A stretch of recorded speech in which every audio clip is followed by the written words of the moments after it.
Welcome to It's All Your Fault on True Story FM, the one and only podcast dedicated to helping you identify and deal with the most challenging human interactions, those involving high conflict. I'm Megan Hunter, and I'm usually here with my co-host, Bill Eddy, but he's away for the month, and so it's just me this month. We are the co-founders of the High Conflict Institute based in San Diego, California, where we provide training, consultations, coaching, and a lot of educational programs, all to do with high conflict. Today, I'm really happy to be joined by Kevin Chafin from Kansas City, Missouri. We're going to be talking about some really cool stuff regarding co-parenting, particularly when it comes to teenagers. So even if you're not a co-parent, maybe you're an intact parenting, whatever, probably good to listen in. Always good to learn about teenagers, right? And maybe teenagers that have too much power. So if you have questions, send them to podcast@highconflictinstitute.com or through our website at highconflictinstitute.com/podcast. You also find all the show notes and links there as well.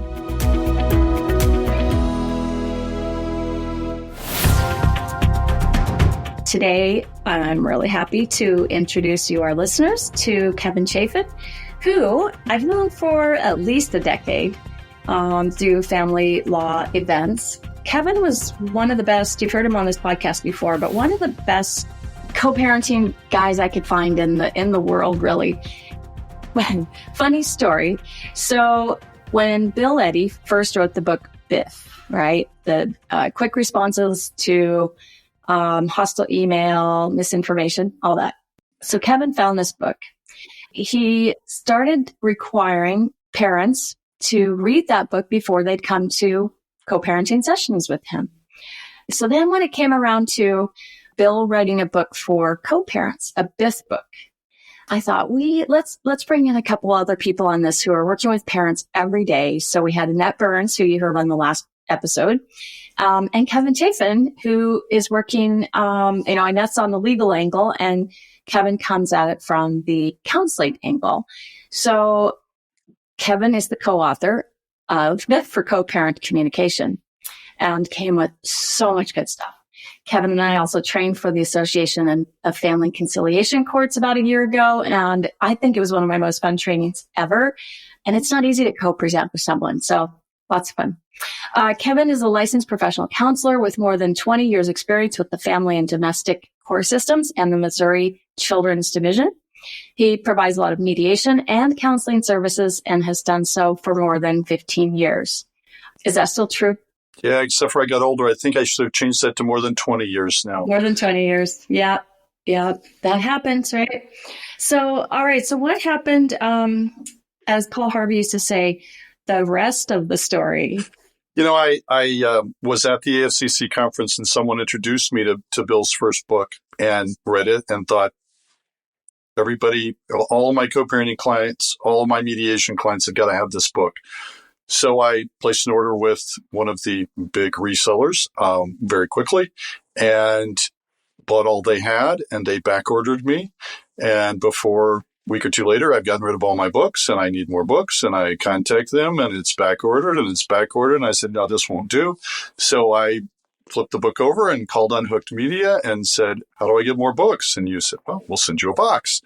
So you did. And then it was another box and another box. And I think pretty soon I was buying, 2, 3, 4 boxes a year. Enough years of that. We meet at conferences. We get to know each other. And then December of 2019, I get a phone call. You were very gracious, told me there was going to be a new edition of the book come out. And if my memory serves, I said, well, gosh, send me the first 50 off the line. And you said, oh, we haven't written it yet. And, my poor little brain is enough intuitive to think, uh-oh. And I really did start sending out all the signals that said, don't you dare say yes to this. My mouth said, I will love to do it. So glad to help. And then I went and saw my therapist about all the stuff I have about writing. And, I should have done that when I was in first grade and gotten over it. But this was a real impetus to, face all my fears about writing and move on. So Annette Burns was a fantastic co-author. She was so helpful to the writing process. In conversation with her, I was able to move forward on many parts of it. She was a joy to work with. Phil and Megan have been terrific to partner with in this effort. And it's been a huge help to the practice to have a co-parent specific book. And any complaints I have about it are usually about the parts that I had the most work with. So then I really don't get to complain much. So it's perfect. Interesting. Yeah, I was so happy that you agreed to join in on that book. And it is hard. Writing is hard. Like for me, getting in front of an audience, I could speak to 10,000 people, no problem. Barely any nerves. But writing a book, there's something very, for me, and I think a lot of people I've talked to, it's kind of soul bearing. Even if you're not burying your soul, there's a vulnerability to it. So that's part of it. And part of it is just knowing it's going to be out there forever, right?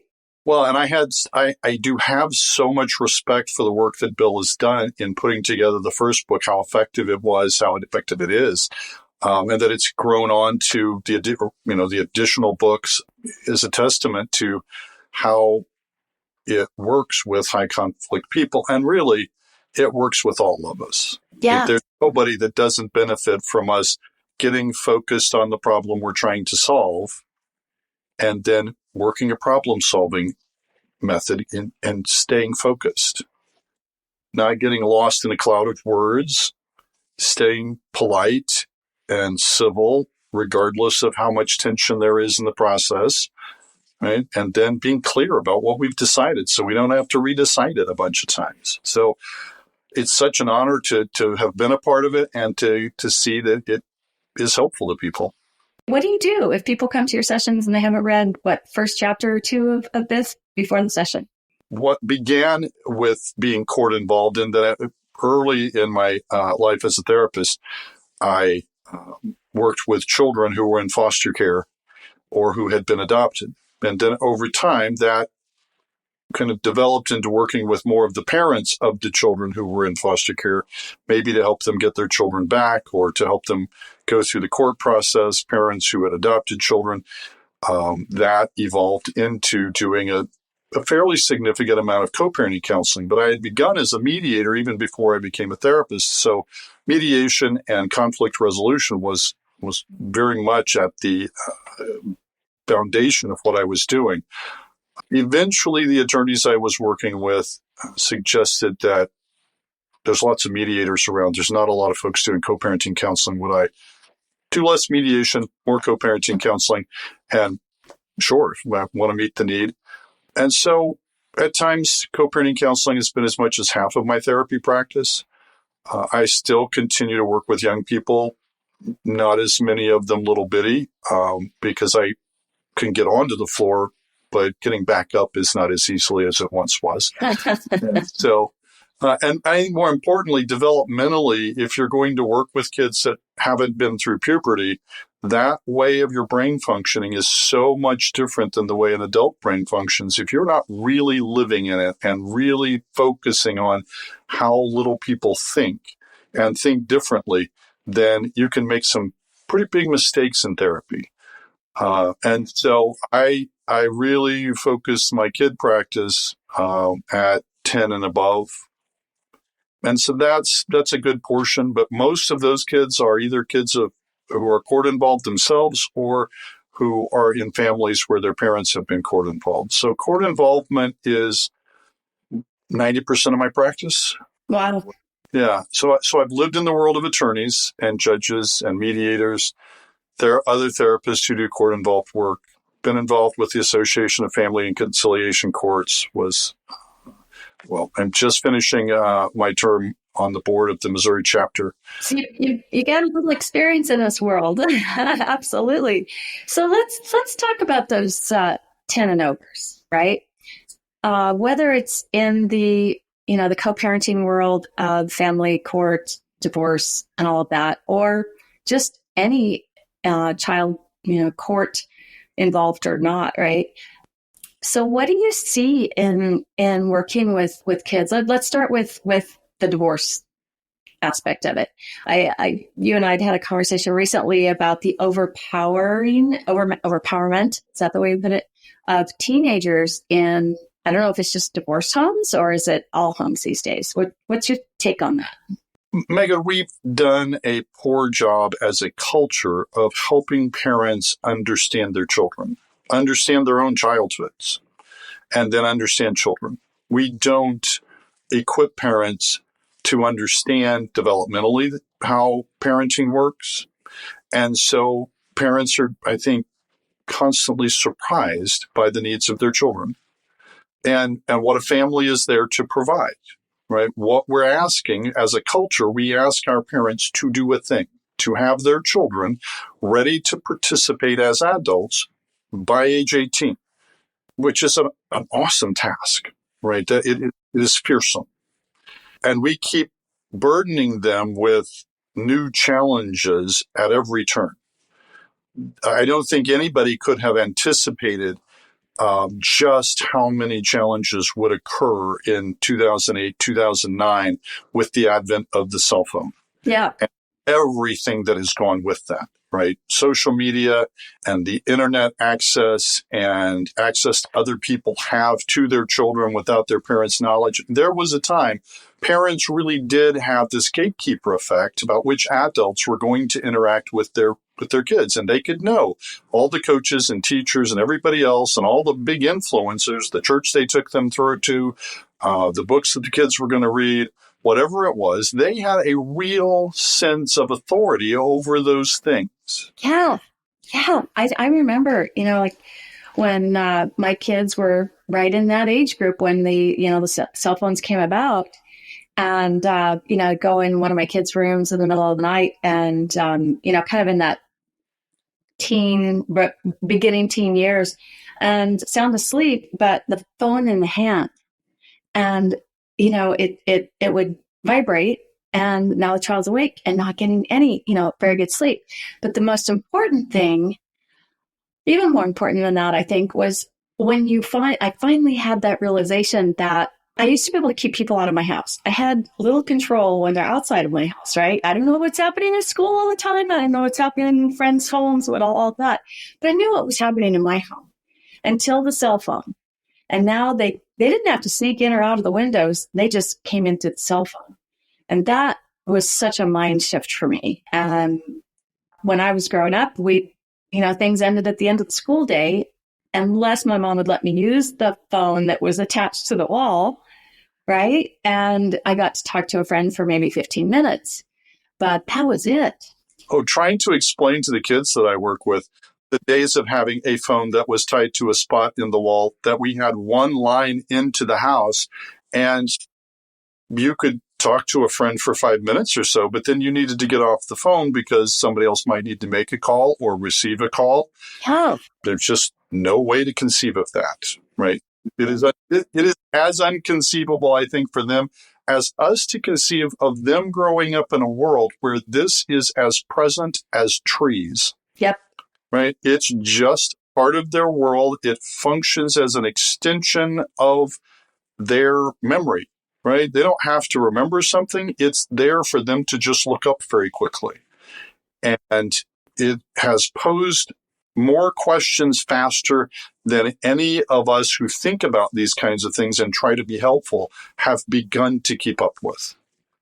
And that's difficult because the thing that adults and particularly parents are to provide to children is a sense of security, right? And that's a lot of that sense of security comes from these other people, these adults know things. They know the stuff that I need to know. In fact, they know everything. Anything I learn from them. Every word I know, little bitty kids, they all learn it from this tight little group of adults around them, right? Before they can access a device. All love, nurture, support, and language comes from this little group of people who provide me with security and food and a safe place to be and security, right? The world makes sense. Yeah. And then when those two people can't get along enough to stay in the same household, right? And they're they're warring with each other, causes everything to come undone. If they're just fighting in the household and it's always been that way, then that's just the way the world is, because the world is whatever I've been experiencing. But when it finally results in them coming undone, often they don't pay attention, and we don't pay attention to the thing that we need to provide is security, right? And we know, and we will help you know, we will get you ready for anything that's coming. And we do. The amount of effort we take in getting kids ready for kindergarten is amazing. Yeah. We spend years teaching them colors and shapes and alphabet and numbers and how to sit in a chair and wait to be called on. And, we have preschool before kindergarten, before school starts, before we take them to the building. We do an amazing amount of getting ready just to walk into kindergarten, right? And we expect them to be able to emotionally regulate by kindergarten. And they do, right? By and large. Now, we give our little boys usually maybe another year. Only when that maturity we're looking for is really emotional regulation. And most of them get it together by the time we really put them in kindergarten, and they do fine for a few years. And then as they get closer and closer to adolescence, the tension amongst the adults around them increases, right? We start worrying about what's coming because we've enjoyed them so much. They've been such just sweethearts to be around. Delights. And by fourth and fifth grade, they are physically kind of with it. They're coordinated. We're watching their sports events. They're by and large literate. They're articulate. They engage us. They like us. It's really a pleasant experience of them. And then we begin to sweat. Do we begin to prepare them for the biggest transformational experience that will happen during conscious life? No. Because I think short of birth and death, nothing is as transformative as puberty, right? We're going to go through 4 or 5 years of massive transformation on every scale. I read the article years and years ago where they study little kids, they put them to bed, measure them very carefully, they sleep, they wake up, they measure them very carefully, and they're a quarter of an inch bigger overnight, right? Can you imagine the amount of work that is going on inside a body to stretch it a quarter of an inch overnight? Wow. Right? The little darling comes out and you say, oh, no, sweetheart, I asked you to put on your new jeans. These are my new jeans. No, we bought them where they would fit. Yeah, these are the new jeans. Oh. It is that sudden. It is that transformative. And we do almost nothing to get kids ready for it because we are so frightened of it. Right? It takes children from not having the power of creation to having the power of creation, right? Which we mostly find terrifying and don't want to talk about. Right. And when you couple that, when a family breaks up at that point, right? Because puberty is such a lack of security, where they've known, reach for a glass and your arm is going to be this far away from the glass. I can do this competently. And suddenly they're knocking things over on the tables, mostly because their body got out of control overnight and just, I don't know when my hand is going to get to that glass anymore. I don't think of it. I'm just reaching for the glass, but it got there sooner and you knock it over. There's so much going on. Emotions that were very simple have become super complex. Emotions that we as adults gave them all the words for them. Their little lip sticks out and we go, oh, you're sad. You poor dear. Oh, I'm sad. There's a word for this. And they get to be adolescents and we say, what's going on with you? And they go, I don't know. And we think they're being petulant. But the truth is, they don't know. They're having feelings they don't know words for. And we're not saying, well, do your best to describe it for me, and I'll help you find the word that goes with it. There are words for all of these feelings. Well, actually, there's not. English is limited in how many words we have for feelings. And so, one of the things I do is keep a list of foreign words. There's a word in German for, I believe it's this word for secondary embarrassment. Oh, interesting. Yeah. something like Freud shaman or something. Somebody yes. will write this to us and say, yeah, you don't know how to say that. My sister lives in Germany, and she always tells me about these, extra words they have that we don't have. Yeah, Schadenfreude, is that right? I don't know. I'll send her this episode, and she can tell. I recognize I'm embarrassed for people all the time, but I don't have a word for it. As I have been helping people learn this, I was investigating my own feeling, and then I put a word to it, and I eventually looked it up and realized, ooh, that word doesn't go with that feeling. That's not the word for that. I've still not found it. Huh. I know the feeling. I have it rather often. No word for it. That's the experience of so much of puberty is I have this experience that I don't have language for. I don't know how to communicate what's going on. And the people that I provided me with security by anticipating what was going to happen in my life and getting me ready haven't done that. And all of a sudden, they want me to decide decisions that I would think the adults would decide. They want me to give up my loyalty to one parent or the other. They want me to tell them, do I want a 2 to 5 or a week at a time? I don't know. If y'all figure this out and just tell me what we're doing.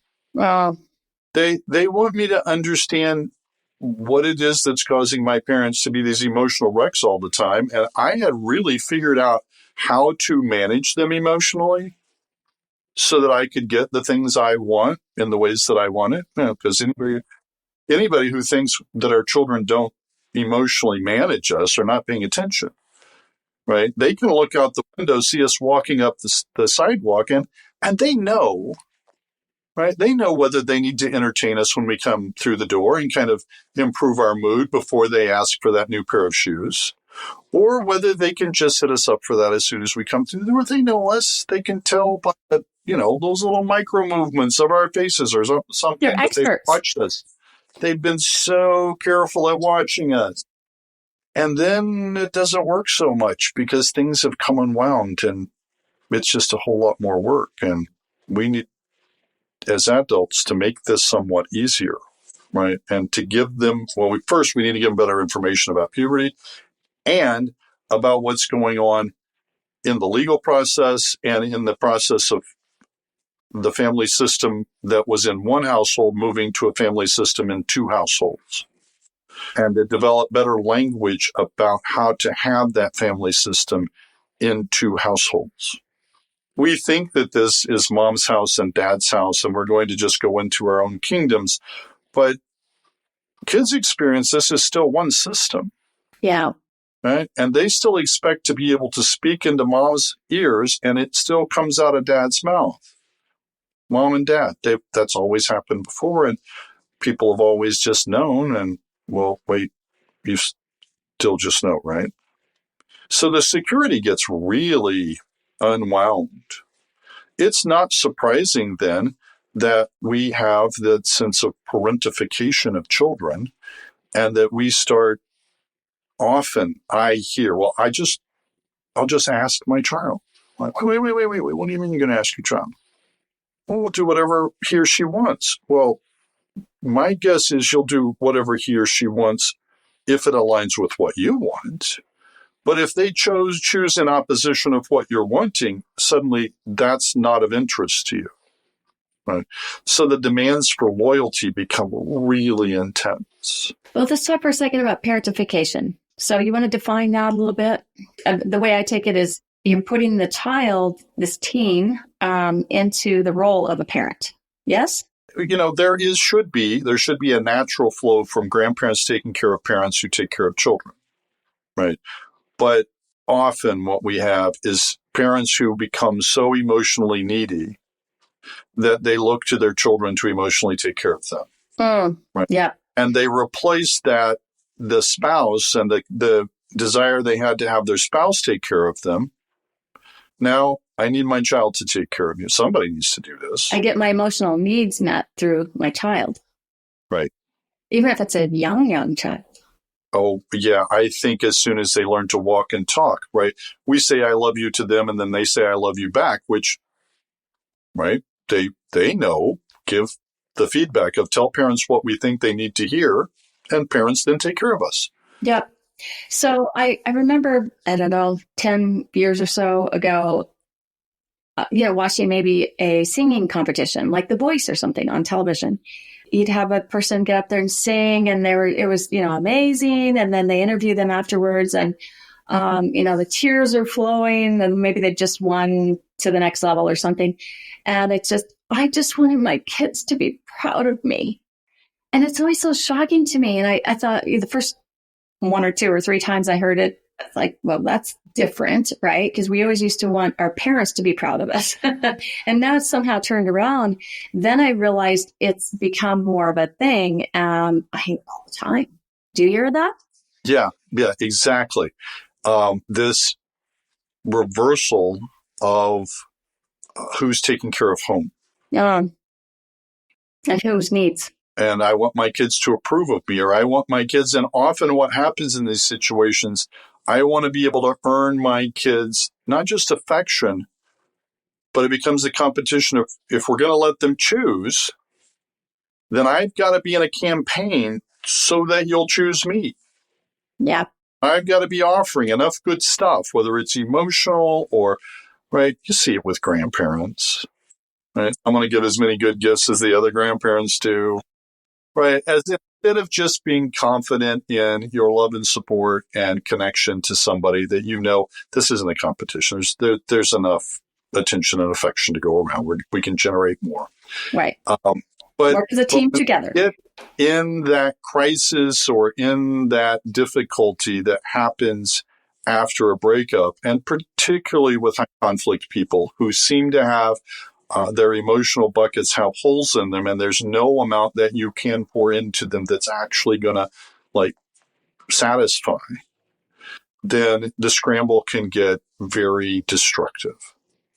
So we then begin to burden kids with decisions that are not theirs to make. Right. Many years ago now, worked in a program where we helped young people ages 13, 14 to 18 sit on nonprofit boards of directors for youth-serving agencies. Right. So it's not that I'm not committed to the empowerment of young people. I think they ought to have direct, and what we were trying to improve was direct influence on the services they were receiving. Right, make them relevant to those young people instead of to people my age, memory of our own childhood. And then we build services for what we remember our teenage years being. But let's find out, kids who have a vocabulary very different than us, what are they needing in the world that they're living in? And nurture and support them. Right. And it was very effective. I found that young people step to that. When you have clear structures and expectations, they can step to that kind of decision making very well. Okay. But when you then begin to ask them, because we knew we had processes, we knew how to gather their participation. We also knew that when it came down to financial decisions, the law says they didn't get to vote until they were 18, right? They could not bear the financial burden of the organization. That was beyond what the law would allow.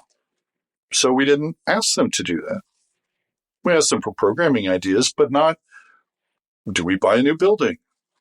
When we've then overly empowered young people, when we've given them the burden of taking care of their parents emotionally or making monumental decisions, will you go to school or not go to school? Will you spend the night at one house or the other? That decision wasn't even often their parents to make. That fell to a person in a black robe, right? The parents couldn't make that effectively together. They gave it up to an arbiter in our culture we call a judge. Yep. And what we've said is, if you can't get to this decision ourselves in a way that you can find agreeable, when the judge makes it, it's binding.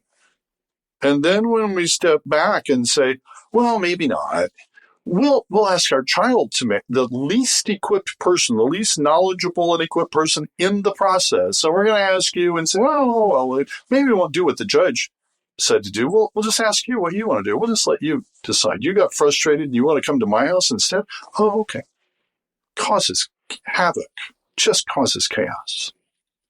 Because it shouldn't be surprising that then if they get frustrated at this house and things have kind of forgotten what a mess it was at the other house, I'll just go back. And then we really are in a competition. No, we fixed this problem. We took this to a judge who gave us guidelines.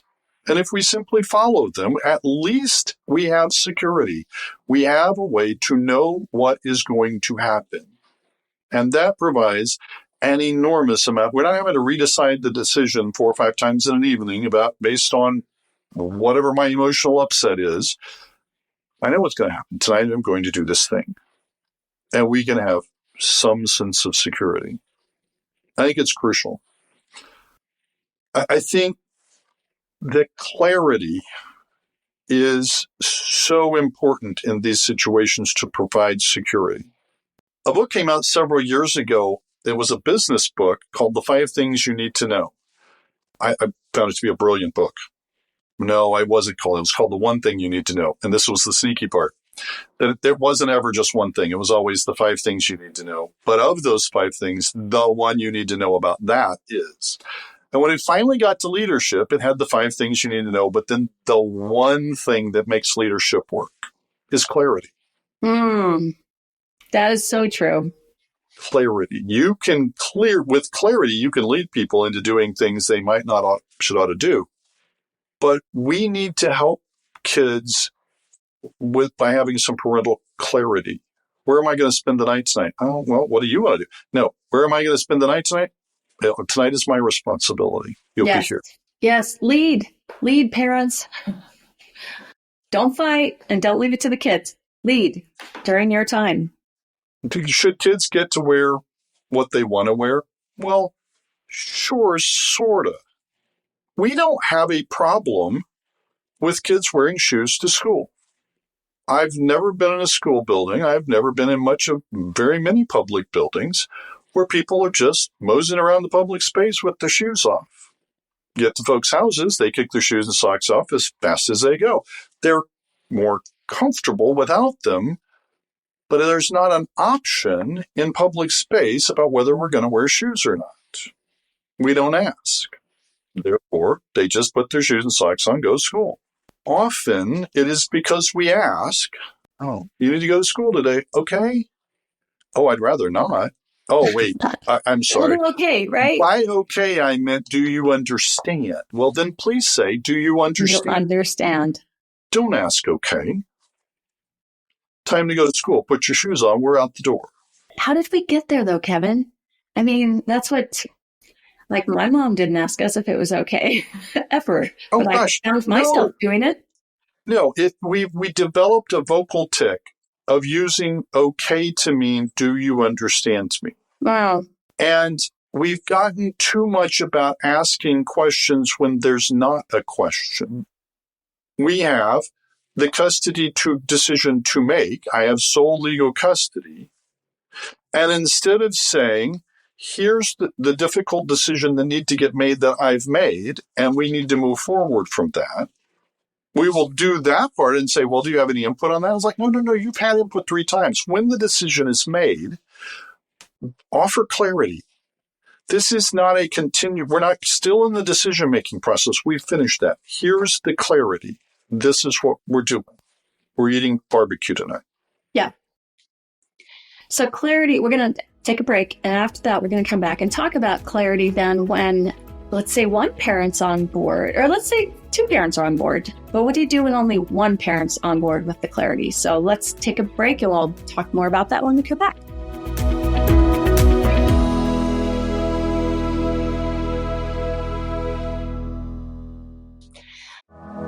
Hey, if you're a workplace coach or work in HR or anyone working with challenging conflict situations at work, we've created a coaching method that any coach can learn.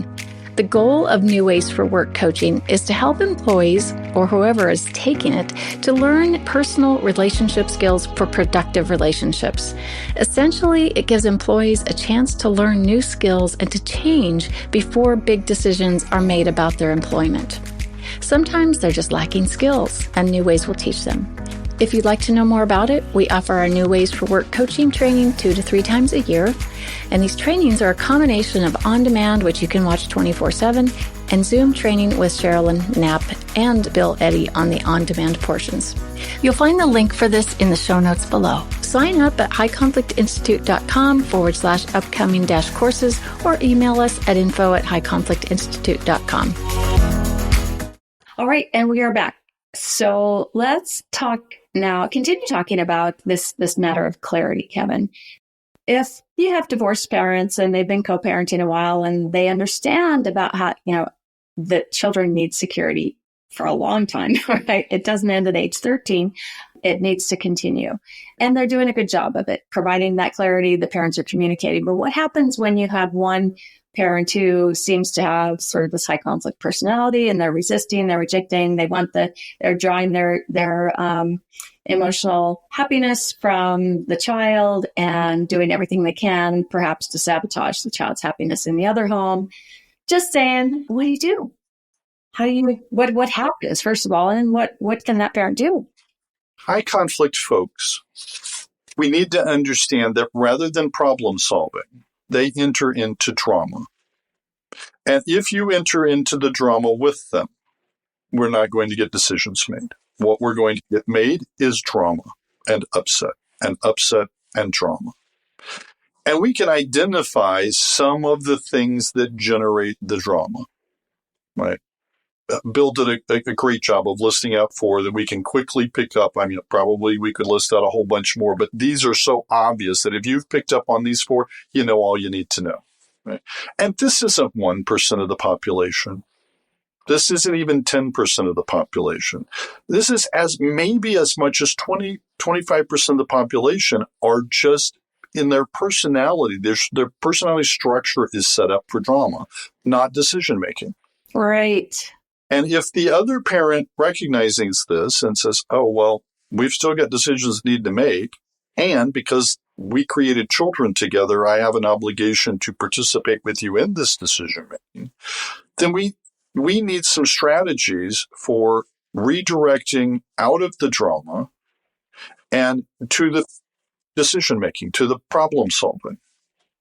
And really, everything we do all day long is problem solving. Problem solving isn't this kind of isolated thing that only happens once in a while, right? We do a little problem solving at night before we go to bed. What time do I need to get up? What method am I going to use to help me get up? Right? Problem solving. What will be most effective at waking me up in the morning given the lack of sleep or the amount of sleep I'm going to have? And then we set that and we wake up and then we have to figure out, what am I going to wear? What appointments do I have today? What's the weather like? What are my appointments? What are the tasks? What's clean? Right? We go through very quickly a decision-making tree to get to a decision about what am I going to put on. And we do this so seamlessly through so many problems, and it's fairly easy if we're doing it alone.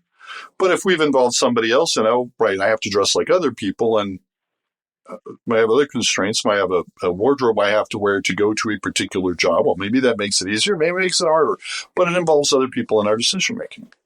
When we have somebody that we may have some of our own issues with, coworkers, right? Or we work in an adversarial system of decision-making where attorneys are the people who support attorneys, and we're going to have conflict as the nature of our work, then we need ways to pull back from the drama, to recognize it. Wait, this is drama. Somebody has slipped over into, and any of us can slip over into it. Maybe we didn't sleep last night, and it's just easy for us to be in an emotional upset place and start blaming people. But there are people who are chronically in drama that we need to pick up on. Oh, wait, we're not making decisions together now. I'm just participating in drama. I need to reduce how many words I'm feeding into this process. There it is. we're now arguing over which words we're using. I need to use way less of them. I need to get very focused on, let's identify the problem. Let's offer a few possible solutions, help to get to one of them. Gather all the information quickly as we can to make that decision, make a proposal. Because if we don't get to a proposal, then we can just swim around in it. But no, wait, let's just make any proposal. Let's get a proposal on the table. So we got something to work from. We are in a culture, Megan, that is celebrating a lack of civility. Yes. Because it's entertaining. And easy. It's ear-catching. Yeah. Oh my, have you heard about what so-and-so did, what they said this time? The drama is entertaining. It just doesn't help us solve problems. Right. There's no discipline. No discipline with that. None. And thank goodness there are people to call our attention to, wait, we have actual problems to be solved, and drama's not helping. And acrimony doesn't help, but civility might. I grew up in a fairly isolated system that had its own language and ways of understanding the world. And when I then went out, got some early jobs, and started interacting with the rest of the world more of the time, I realized I didn't know civility very well. I didn't know what an RSVP was, right? Just hadn't bumped into that. I found Miss Manners to be a wonderful resource. And many people may not know. I mean, oh, absolutely. I went to the library, bought Miss Manners, read it cover to cover. I love it. We used to take and offer our kids civility classes, right? There were educators who just were there to help children, adults learn the protocols of civility. And we don't do that to get along with people we're absolutely going to get along with. That's what saves us in conflict, is that we know how to be polite. Right. Used to. Right. So not only do we need to use our words judiciously, provide all the necessary information, we need to do this in civil and knowably civil ways, that we can recognize the civility as it's happening. And as somebody who almost celebrates the use of language that might not be seen to be civil, one needs to know how to move quickly to civility when it's necessary, right? And then when we make a decision, document it. Write that thing down. And then look it over a few times. Make sure that we're using the language in the same way. Right? In my work of mediator and co-parenting counselor, often people will refer to a weekend. Oh, we're going to do that on the weekend. And I've learned to immediately ask, what's a weekend? Define that. Define that. Oh, Saturday and Sunday. Detail. Do you include Friday evening in a weekend? Well, I guess we could. But for me, a weekend begins, because of the work I've done, at 8 o'clock on Friday morning, or when kids get to school. And it ends on Monday morning when kids get to school, or 8 o'clock. It's a 3-day experience. That's for me. That's when I say the word weekend, that's what I mean. Other folks mean 6 o'clock on Friday to 6 o'clock on Sunday. So we need very carefully to make sure that we're using words in the same way when we write them down, so that the same behavior happens because of those words. So if we can do really those 4 things, then we can engage, we can pull out of drama into decision making, get decisions made, and then get back out of the situation. And I think it's crucial that we teach this, learn this, practice this, and know when to practice it. That the adults should be doing this, giving our kids some, not freedom to just be kids, but to make age-appropriate decisions. It is not that 18-year-olds are magically able to make all age decisions. We just had to arbitrarily pick an age in our culture, and it's moved. And frankly, across the United States, there are 2 states it's not age 18. Alabama and Nebraska is 19. Yeah. Right? We've moved it around over the years. Sometimes it's been 21, gone back to 18, right? Sometimes it's not. Some places in the world, it's not 18. But we have to live in the world that we actually live in. Yeah. Right? Should it be 14? I don't know. But it is 18. And so we should not be telling kids that they have the authority, the responsibility to make decisions that they do not have responsibility for. As a species, we have at times said adulthood was at 13. And that made sense. And now we moved it up and we said, please don't make families at 13. Please wait 18 or 25, and we're fine if you wait till 30.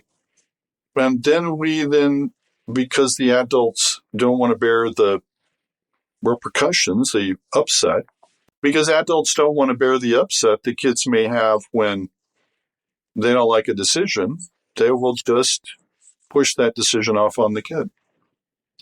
And then let their kids deal with the upset that the adults have when they don't like the decision. We truly reverse the process. We need to help parents learn to tolerate their children's upset. If we send our children to their room so that they will change their behavior, we expect our children to be upset. That's why we're doing it. We want them to not like what they're experiencing, so they will change whatever the behavior is that we didn't like. That means we have to be able to tolerate upset. Too often, we've gotten so soft about being willing to tolerate upset that we'll misconstrue upset as trauma now. Right. Somebody gets upset at a decision. I was traumatized. No, I was upset. I didn't like it, and I threw a fit. No, it's okay to be emotionally upset. A lot of things are emotionally upsetting. They're supposed to be. It's how you learn to regulate your emotion, right? Yes. And sometimes they tell us when something is amiss and needs to be fixed, needs to be changed. Some of it's my behavior that needs to be changed, or some of it's the culture or the people I'm hanging out with. We need to be able to engage and tolerate upsets. And mostly it should be that the adults can tolerate the upset of their children and say, that's okay. We'll write that out. 10 minutes from now, this will wear itself out, and we'll make good decisions and move on. It's okay to be upset. Otherwise, it's such a slippery slope, right? Yes, but you can be upset without throwing a fit. You can be upset without breaking things. You can be upset without screaming at people. How do we learn to tolerate upset in a responsible manner? We expect our kids to be able to do it by 6 years old when they go to kindergarten. It's not recess time. You don't get to go outside. In fact, we're not going to get to go outside today at all because it's raining too hard and the wind's blowing. Yes, that is upsetting. I understand. But you do not get to throw chairs over it. Right. Well, of course, we immediately understand that. Except that we have adults all the time getting upset who think that justifies really awful behavior. You expect your children to behave better than you. And so we need to change our expectations that adults become adults, and then we don't burden our children with more responsibility than is actually theirs, handing our responsibility off to them. We do this at every level in our culture, though. And I'll kind of end that this isn't unique to co-parenting. This isn't unique to families that have come apart. We want our school children to take on the issues of race in our country when the adults won't sit down and have good conversation. We want our children to take on global climate change when the adults won't do it. Right? We have in so many ways burdened our children with problem solving about big decisions that we as adults are simply not willing to face our own upset over and buckle down and begin to do problem solving over. Right. It isn't rocket science.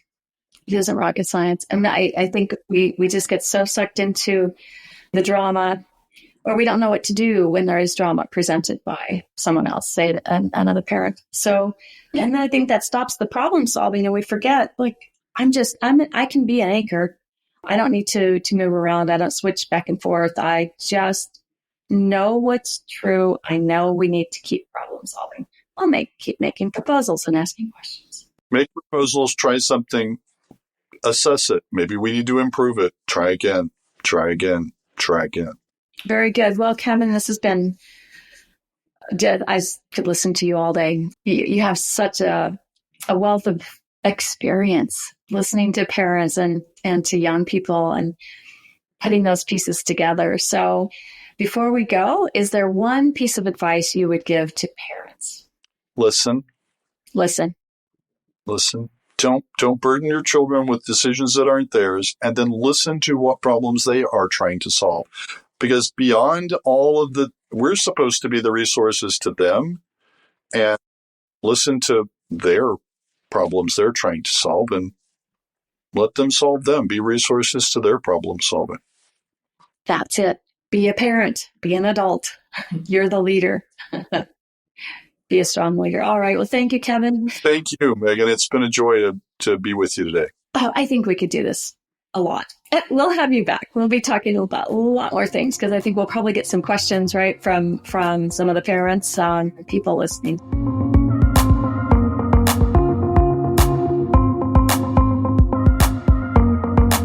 Listeners, thank you for always listening and the support that you give us and encouragement that you give us here at High Conflict Institute, and It's All Your Fault podcast. So thank you for listening today. Next week, Bill will be back, and we'll be taking a lot of the questions that you've sent in over the last few months. Speaking of that, send your questions to podcast@highconflictinstitute.com or submit them to highconflictinstitute.com/podcast. I forgot to mention that I will put Kevin's link. I'll put your link into the show notes. It has all your contact information. We'll put the BIF for Co-Parent Communication book link in there as well. You can get that anywhere around the world, including audio.